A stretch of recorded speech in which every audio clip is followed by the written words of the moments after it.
Hey guys, welcome back to more homeowner association stories. In this video, an HOA Karen claims that I am trespassing on her beach despite me being the owner. Here is what happens when an HOA tries to annex your beach. So for context, I own a small piece of beachfront property that I inherited. It's not super huge, maybe about 150 feet of beach frontage with a modest house setback from the water. My grandfather bought it decades ago when the area was still relatively undeveloped, and it's been in our family ever since. The property is kind of unique because it sits right next to a large HOA community. When developers came through years ago, they built this massive planned community with hundreds of homes, but my grandpa's property was grandfathered in and never part of this HOA. The HOA has their own beach access about 200 feet down from my property line, clearly marked with their community signs and everything. My section, though, is clearly marked too, with private property signs at both ends, though I've never been super aggressive about it. If someone accidentally wanders over, I usually just politely let them know that they've crossed onto private property.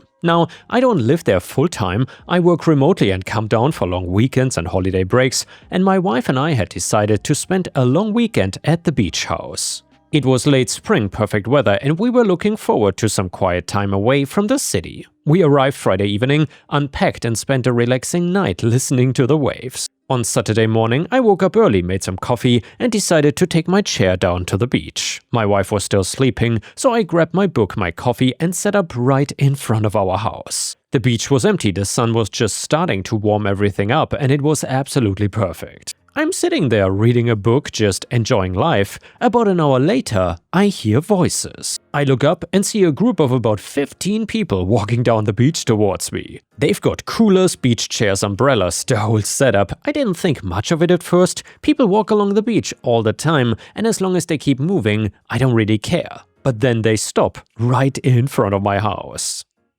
They start setting up their stuff, planting umbrellas, spreading out blankets, the works. I put my book down and walked over. I kept it friendly because honestly, mistakes happen and maybe they didn't see the signs. I approached the nearest person, a middle-aged guy setting up a cooler, and said, "Hey, just wanted to give you guys a heads up that this is actually private property."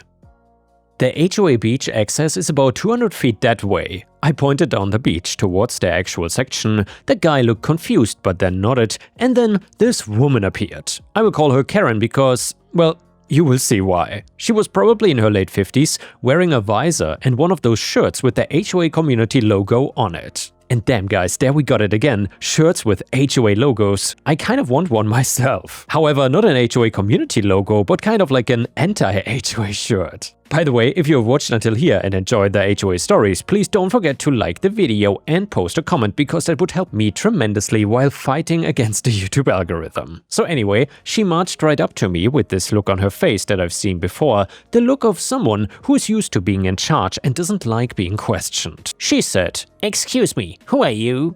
I replied, "I'm the property owner. This section of the beach is private property. I'm happy to have you folks set up down there at the HOA beach instead though." "This is a community beach. I am on the HOA board and I think I know where our property lines are." I stayed calm. I understand the confusion, but this section is not part of the HOA. If you look down there, you can see your signs. My property starts here. I gestured to the private property marker about 20 feet away. She didn't even look. "Those signs are old. This whole beach belongs to the community now. I've been coming here for 8 years and I've never seen anyone claim this section is private." This is where I should mention that I don't come down every weekend, and when I do, I usually keep to myself. I'm not the type to patrol my beach or chase people off. If someone sets up on my section accidentally, I usually let it slide if I'm not using that exact spot. But this was different. They were setting up a full party right in front of my house, and this woman was being passive-aggressive about it. I tried again.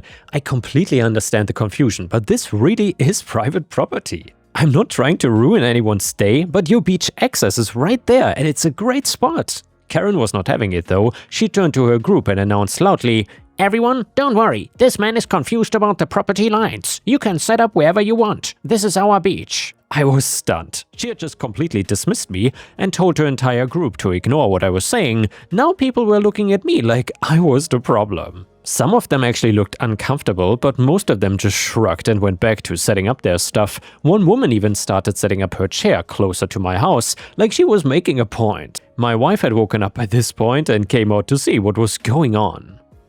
She walked down to the beach and I quickly filled her in. She was just as baffled as I was. Karen saw my wife and seemed to take this as an opportunity to really drive her point home. She walked over to us and said, "Look, I don't know what your confusion is, but I'm gonna make this very simple. This beach has been used by our community for years. Just because you put up a few signs doesn't make it yours. Now, if you don't want to cause a scene, I suggest you pack up your things and go somewhere else. There's plenty of public beach down that way." She pointed in the opposite direction, and I couldn't believe what I was hearing. This woman was telling me to leave my own property. My wife squeezed my arm, probably sensing I was about to lose my cool, but I kept it together. "Ma'am," I said, "I'm not confused. I own this house." I pointed up at my house. "I own this section of the beach. I have the deed, the property survey, just everything. And I'm happy to show you if that would help." She laughed, actually laughed. "Oh, now you own it? That's rich. I know the person who owns this property, and you're definitely not him." This caught me off guard. "You know the owner?" She nodded smugly. "Yes, I do. His name is Robert, and he's an older gentleman who rarely comes down here anymore. He certainly didn't give you permission to be here. You're trespassing." Now, to make things clear, Robert is actually my grandfather's name. He passed away several years ago, and then I inherited the property. This woman clearly had met my grandfather at some point, probably years ago, and assumed that he still owned it. She had no idea that he had died or that I was his grandson and the current owner. I explained this to her. "Robert was my grandfather. He passed away and I inherited the property. I'm the legal owner now." She rolled her eyes. "Sure you are. That's convenient. Look, I don't have time for this nonsense. If you really knew Robert, you would know he loved the HOA. Press X to doubt. He was always friendly. In fact, he made a deal with the HOA because he didn't need the beach anyway and signed it over to us. We own this beach now. Ergo, you're trespassing on my HOA beach, you stupid moron." My wife whispered to me, "Maybe we should just go inside and call the non-emergency line?" But Karen overheard her. "Oh, now you want to call someone, huh? That's a great idea. Why don't you call Robert? He will tell you that you are trespassing. In fact, I insist someone call him right now. He should know that people are on his property claiming to own it. This is serious. You could be squatters or con artists for all I know." And well guys, let me guess, Karen is very familiar with squatters and especially con artists because she's one herself. But there it was. She was demanding that someone call the owner to report me for trespassing. She wanted proof that I didn't belong there. The malicious compliance opportunity had just presented itself on a silver platter. I felt a smile trying to break through, but I kept my face neutral. "You want someone to call the owner?" She crossed her arms triumphantly. "Yes, call Robert right now. He will straighten this out." I pulled out my phone. She looked satisfied, like she had won. Her entire group was watching now, probably expecting me to either back down or fumble through some awkward call. One of the guys in her group said something like, "Karen doesn't mess around," and a few people laughed. Here's where the malicious compliance gets good though. I turned to my wife, who was standing right next to me, and said loudly enough for everyone to hear, "Honey, this woman wants confirmation about who owns this property. Can you please call the owner of this property to confirm who it belongs to?" My wife caught on immediately and played along perfectly. She looked directly at Karen, dialed my number on her phone. When my phone started ringing, Karen's face started to change and she seemed to get red like a lobster, but I was not done yet. I told Karen, I inherited this property from my grandfather Robert when he passed away. And furthermore, I pulled up my phone and opened my emails app, then turned the screen to show Karen, here's an email from my property insurance company addressed to me about this property. Here's my property tax payment confirmation from 3 months ago with my name on it. Would you like me to go inside and get the actual deed? The color was draining from Karen's face, but she was still trying to hold her ground. I don't care what fake emails you have. This doesn't prove anything. My wife spoke up again. We can call our property attorney right now if you would like, or the county recorder's office. They have all the ownership records. What exactly would convince you? One of the people from Karen's group, an older man, stepped forward and said quietly to her, Karen, I think we maybe just move down to our section. This is getting out of hand. But Karen shook her head. No, I've been on the board for 6 years. I know Robert personally. This is some kind of scam. I'd had enough of the back and forth and I said, okay, you asked me to contact the owner to resolve this. I am the owner, I've told you this multiple times. I've shown you evidence and you've refused to accept it, so now I'm gonna take the next step. You have two choices. You can voluntarily move your group to the HOA beach area right now, or I'm calling the police to report trespassing instead. It's your choice." She laughed, but it sounded forced. "Go ahead and call them. When they get here, I will explain the situation and I will tell you that you are wrong. I will show them that we have historical use of this beach." Well, I was actually hoping that she would choose to leave, but nope, she wanted to double down. Fine, I dialed an emergency line for the local police department. The dispatcher answered and I explained the situation calmly, that I had a group of people trespassing on my private beach property and I'd asked them multiple times to leave, but they refused. And I needed an officer to come handle the situation. The dispatcher asked if I had documentation of ownership and I confirmed I did. She said they would send someone out. While we waited, the atmosphere on the beach got really awkward. Some of Karen's group started packing up their stuff, clearly uncomfortable with the whole situation. One family with young kids left entirely, the mom giving Karen a dirty look as they went. But Karen and about 7 or 8 others stayed put, setting up their stuff more deliberately, like they were making a statement. Karen spent the time waiting on her phone, probably calling other HOA board members. At one point she walked over to me and said, "I've contacted our HOA attorney. You're going to regret this." I just nodded, okay. My wife and I went back to our spot and sat down, but the relaxing morning was thoroughly ruined. We just waited. About 20 minutes later, a police cruiser pulled up in front of my house. An officer got out, walked down to the beach. I met him halfway and introduced myself. I explained that I was the property owner, showed him my ID, which matched my address for the property, and gave him the quick version of what happened. He asked to see the property documents, so I went inside and grabbed the folder from my office. Thankfully, I had reorganized all the files recently after dealing with the property tax assessment, so I had everything together. The deed showing the transfer from my grandfather's estate, the current property survey with the boundary lines clearly marked, and my most recent property tax bill. He looked them over, nodded, and then walked over to Karen's group. I couldn't hear the entire conversation, but I could hear pieces. Karen was going off about verbal agreements and community rights and how her family had been coming to this beach for years. The officer kept his tone professional but firm. At one point he said something about private property rights and Karen's voice got louder, then he walked back to me. "Sir, I've informed them that this is your property and they need to leave. Most of them are gathering their things now. That woman is insisting that she has a right to be here, but I've explained that without written permission from you, she is trespassing." I nodded. "Thank you, officer, I appreciate it." He went back to Karen and said something else. She was shaking her head, arms crossed, refusing to move. The officer's body language changed, getting more official now. He said something that made her face go white, probably warning her about the consequences of refusing to leave. Finally, though, she started packing up her stuff, but she was making a huge production of it, slamming things around, huffing and puffing. Her remaining group members were moving quickly, clearly embarrassed. As she was folding up her chair, she shouted at me, "This is not over. The HOA will be contacting you." But I didn't respond. The officer stayed until every single person had packed up and moved down the beach to the HOA section, essentially doing the thing that Karen tried to do with me, trespassing them off the property. Once they were gone, he came back to me. "Sorry you had to deal with that, sir. Some people just cannot accept when they are wrong." He handed me a card. "Here's the incident report number. If they come back and give you trouble, call us immediately." I thanked him again and he left. My wife and I stood there on our now empty beach, just looking at each other. She started laughing first and then I joined in. The whole thing was so absurd. We thought that was the end of it, but we were wrong. About an hour later I got a phone call from a number I didn't recognize. I answered and it was a man identifying himself as the HOA president. I told him there wasn't much to discuss. His board member had trespassed on my property with a group, refused to leave when asked, and that forced me to call the police. I kept it factual and unemotional. He tried a different approach though. He said that there had been a misunderstanding and that the community had been under the impression that they had access to my beach sections. He wanted to know if we could work out some kind of arrangement where the HOA could use my beach during peak times. I told him, no, my property was not a community resource and I was not interested in sharing it, especially not with an HOA that I wasn't part of and didn't want to be a part of. I explained that they had their own beach access and that should be sufficient. He got a little pushy, suggesting that it would be neighborly to allow access and that refusing might cause tensions with the community.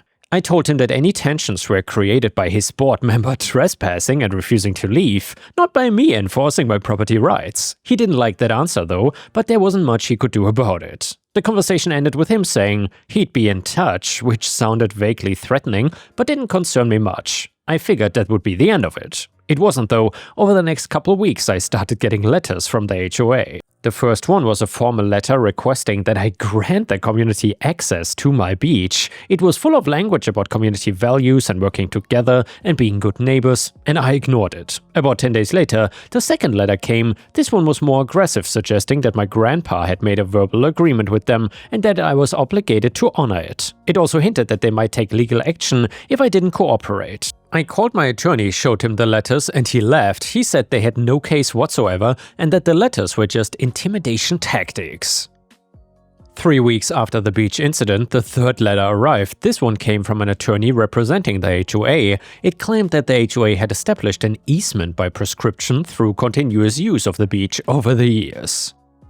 This is a real legal concept actually, where if someone uses your property openly and continuously for a certain period of time, they might gain legal rights to continue using it. I forwarded this to my attorney and he looked into it. It turns out the HOA's claim was complete garbage though. First, any such easement would need to be proven with evidence of continuous uninterrupted use for a specific number of years as defined by state law. Second, the use would need to be without the owner's permission. However, if my grandfather had given them permission occasionally, that would actually work against their claim. Third, there were multiple problems with their timeline and their ability to prove consistent use.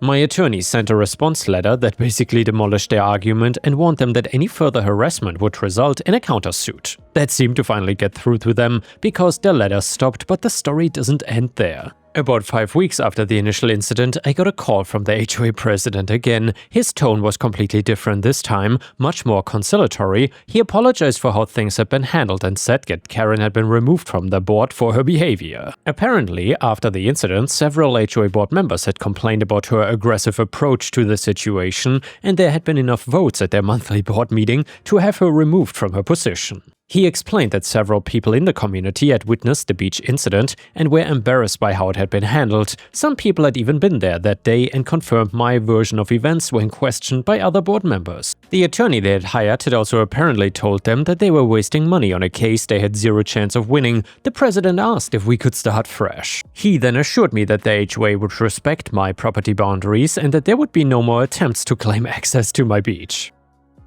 He also mentioned they had put up additional signage making it clear where HOA property ended and private property began. I told him I appreciated the apology and that I had no interest in causing problems with the community, I just wanted my property rights respected. He agreed and we ended the call on good terms, and since then, things have been quiet. We have been down to the beach house several more times and I haven't had any issues. I occasionally see people from the HOA community on their section of the beach, and everyone's been perfectly friendly since then. There's been no more confusion about property lines. And the next one is another fantastic malicious compliance story, and it is titled "All items on the floor are trash. Have fun rooting through the dumpster." So I'm a custodian for an office building. I clean bathrooms, take out trash, vacuum, etc. I clean in the morning before the office opens. When collecting trash, I would occasionally find some loose papers under/behind desks besides the trash can or otherwise on the floor. Since I'm not sure if these papers are trash that missed the can or important documents that fell on the floor by accident, I pick them up and put them on the corner of the nearest desk for the workers to either file them away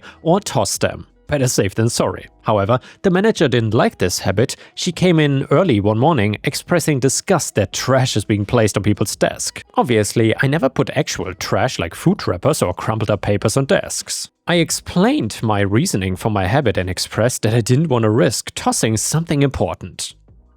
My manager told me that everything on the floor is trash and the workers are not such immature slobs to drop important documents on the floor. I agreed and said I'd never do it again. Flash forward several weeks. My manager came in early again and expressed concerns because a filing cabinet had tipped over the day, and despite picking up the papers, they were still missing a few important documents. She asked if I'd seen them, and I reminded her that since everything on the floor is trash, the documents were probably thrown away. She was irate, saying, "But this was an exception since the filing cabinet fell over." I asked her how I was supposed to know that when I'm not there during the day and was otherwise not informed to look out for these documents. That is when the situation dawned in this woman's eyes that she was her fault. She stumbled through some excuses before demanding I go to the dumpster and find the papers. I told her that the office was opening in 15 minutes and I still had work to do. She stormed off and said she would start looking in the dumpster. Damn guys, isn't it satisfying to send a Karen on a dumpster dive? Anyway, while I cleaned, I knew I would face her again before leaving.